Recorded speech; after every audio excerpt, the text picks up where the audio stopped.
One of the good things about getting older is that I got to experience gaming back in the 1990s, a crazy time when technology was advancing so fast that developers could barely keep up with it. Games journalists actually talked about video games, and a little game called Tomb Raider burst onto the scene and revolutionized the entire industry. I've always had fond memories of my teenage adventures with Lara Croft, some of which occurred after dark if you catch my drift. Yeah, the franchise has been rebooted and reinvented more times than Batman over the years, and the first game even got a ground-up remake in the 2000s, which was... yeah, fine, I guess. But the original trilogy on the PlayStation 1 always offered what I considered the definitive Tomb Raider experience. That perfectly balanced combination of atmospheric exploration, puzzle solving, trap dodging, and short, intense bursts of combat. But let's be honest here, it's not exactly a looker by today's standards. All those blocky textures and torn polygons look rougher than a Glaswegian housewife. So I was pretty excited when I heard that they were going to be putting out a remastered version of the first 3 Tomb Raider games, and naturally, I had to give it a try myself. And what's an absolute treat it was, perfectly capturing the look, tone, atmosphere and pacing that made the original games so compelling, while adding in just the right mix of graphical improvements and quality of life enhancements to help cut down on some of the gripes I had for the originals. Now, I'm not going to bore you with plot summaries for the 3 games, because if you're watching this then you're probably more than familiar with them already, but the extremely short version is that you play as freelance adventurer and archaeologist Lara Croft, who usually gets hired by some nefarious organisation to recover an ancient artifact of some kind. It might be an ancient device from a vanished civilization, a magical dagger that can grant the user mystical powers, or a piece of meteorite with the power to alter human evolution itself. Whatever the MacGuffin might be, Lara's quest usually takes her to the far corners of the globe, making her way through underground temples, vast caverns, steaming jungles and barren deserts, and along the way she'll have to solve puzzles, avoid deadly traps, and take on dangerous enemies to reach her objective. So far, so good, and luckily enough, the plot and setup of each game stays completely unchanged for the remaster. There's no attempt to update any of it for modern audiences. No cringy attempts to pander to the perpetually offended complainers masquerading as games journalists, and absolutely no hint of the message. The worst you get is a cringy as fuck apology from Crystal Dynamics right at the beginning, telling you how ashamed they are about the outdated content of the games.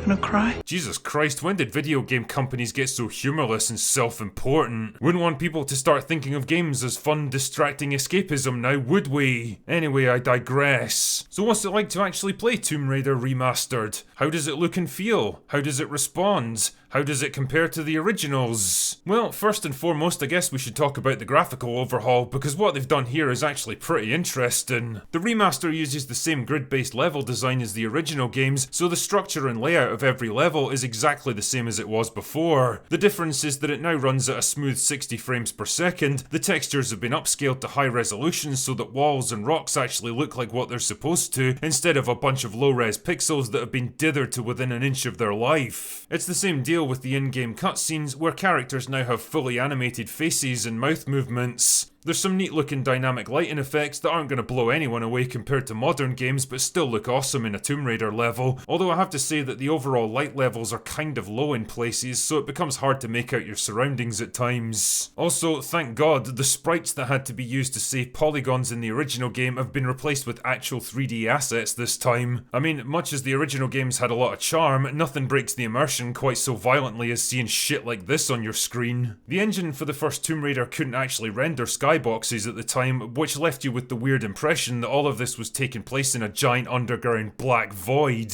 Fortunately though, they've put it right now with some suitably atmospheric renderings that actually make you feel like you're in a real world location. We've got skies and sunsets and clouds and mountains and all the other stuff that we expect to find in the real worlds. Character models have been upscaled and smoothed out while maintaining the original proportions and basic design features. For example, Lara still looks very much like the Lara we all remember, with all her curves pleasantly intact, except that she now has actual identifiable features instead of a head that looks like someone drew an angry angry looking human face onto a potato. All of this is to say that the remaster does exactly what I wanted from a game like this, keeping the look and feel that we all remember, but adding just enough graphical flourishes that it doesn't hurt your eyes to play it on a big screen TV. But hey, if you get nostalgic and you really want the classic Tomb Raider experience, you can switch to the original game at any time with the push of a single button, including during the in-game cutscenes, which I've got to admit is pretty fucking cool. And just as well, because there's a few times when you're actually going to need to do it, like if you're hunting for keys in the cistern level, for example, where it's all but impossible to find them with the updated engine because the key asset is absolutely tiny and practically the same dull grey colour as the background, so unless you know exactly where it is, you're going to run right past it without ever seeing it. I know this because I wasted a good 20 or 30 minutes looking for it live on stream and had to revert to the original graphics to finally nail the thing down. This is one of the few pieces of genuinely bad graphical design in an otherwise excellent remaster, and it could have been easily avoided by making the key glimmer or shine when you're near it. Aside from the graphics, there's a few other quality of life improvements, like access to a modern control scheme, which is a nice idea in theory but doesn't really gel with the grid-based level system, where tank controls are the most obvious and practical way of getting around. But hey, if you're really determined to use modern controls, then good luck.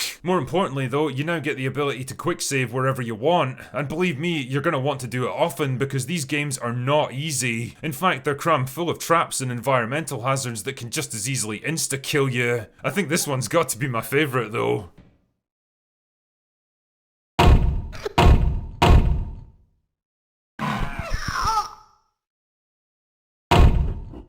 I mean, I'm all for games that test the players' reactions and keep them on their toes, but some of them are just fucking unfair. Like, how is anyone supposed to see this coming? The problem becomes more obvious in the second and third games, where progression becomes more a case of trial and error rather than skill. Advance, die, reload, remember the trap next time and move on to the next trap. It's actually really interesting playing older games like this, where players are given very few clues about where to go next and just have to, well, figure it out for themselves. There's no map, no waypoints telling you where to go next, no handy yellow paint telling you which ledges to grab, and no prompts from Lara about how to solve the problem. These games were made in a time when you were actually expected to think about your next move, where the devs could trust you to be left alone more than 30 seconds without getting bored and moving on to some other game, where you didn't need a constant barrage of stimulus to keep you interested.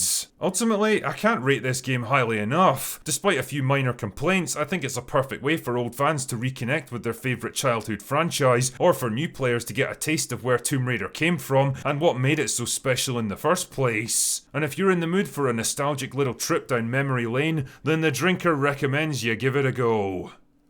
Anyway, that's all I've got for today. Go away now.